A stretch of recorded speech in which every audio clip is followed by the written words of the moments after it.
ಅನಂತಕುಮಾರ್ ಬ್ಯಾಕ್ವುಡ್ ಅವರ ಹೊಸ ಪ್ರಯೋಗ ಸೃಷ್ಟಿಯಲ್ಲಿ ಯಾವುದರಲ್ಲಿ ಜೀವ ಇರ್ತಿದೆಯೋ ಅದನ್ನು ಬೆಳೆಸಲಿಕ್ಕೆ, ಅದನ್ನು ಪ್ರಚಾರ ಮಾಡಲಿಕ್ಕೆ ಮತ್ತು ವಾತಾವರಣ ಮತ್ತು ನಿಸರ್ಗ ಸಮತೋಲವನ್ನು ಕಾಯ್ದುಕೊಳ್ಳಲಿಕ್ಕೆ ನರ್ಸರಿ ಭಾಳ ಮುಖ್ಯವಾದಂಥ ಪಾತ್ರವನ್ನು ವಹಿಸಿದೆ.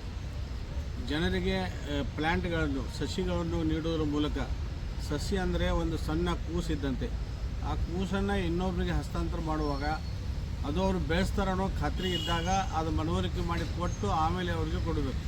ಕೇವಲ ದುಡ್ಡು ತೆಗೆದುಕೊಂಡು ಸಸಿಯನ್ನು ಮಾರ್ತಕ್ಕಂಥದ್ದಾಗಲಿ ಅಥವಾ ದುಡ್ಡು ಕೊಟ್ಟು ಸಸಿಯನ್ನು ಖರೀದಿಸುವಂಥದ್ದಾಗಲಿ ಅದು ಆಗಬಾರ್ದು. ಪ್ರೀತಿಯಿಂದ ತೆಗೆದುಕೊಂಡಂಥ ಒಂದು ಜೀವವನ್ನು ಹೆಂಗೆ ಬೆಳೆಸ್ತೀವಿ ಆ ಥರ ಆ ಸಸಿಯನ್ನು ಬೆಳೆಸಬೇಕು. ಬೆಳೆಸಲಿಕ್ಕೆ ಅನಂತವರು ಭಾಳ ಶ್ರಮಪಟ್ಟು ಎಲ್ಲವನ್ನು ಮಾಡ್ತಾಯಿದ್ದಾರೆ. ಅವರ ನರ್ಸರಿ ವ್ಯವಸಾಯ ಉತ್ತಮವಾಗಿ ನಡೀಲಿ. ಅವರ ಸಸಿಗಳು, ಸಾವಿರಾರು ಸಸಿಗಳು ಬೆಳೆದು ಇದು ಅನಂತ ಅನಂತನಲ್ಲಿ ತಂದಿದ್ದು ಸಸಿ ಅಂತ ಹೆಮ್ಮರವಾಗಿ ಬೆಳೆದಾಗ ಅದರ ಫಲವನ್ನು ಉಣ್ಣುವಾಗ ನಾವು ಯಾರೂ ಇರೋಕ್ಕಿಲ್ಲ, ಆದರೆ ಆ ಫಲ ಮಾತ್ರ ಸತತ ಕೊಡ್ತಾ ಇರ್ತೈತೆ. ಆ ಪೀಳಿಗೆ ಅದನ್ನು ನೆನೆಸ್ಕೊತ ಹೋಗ್ತಾ ಇದ್ದೀರಿ. ಧನ್ಯವಾದ.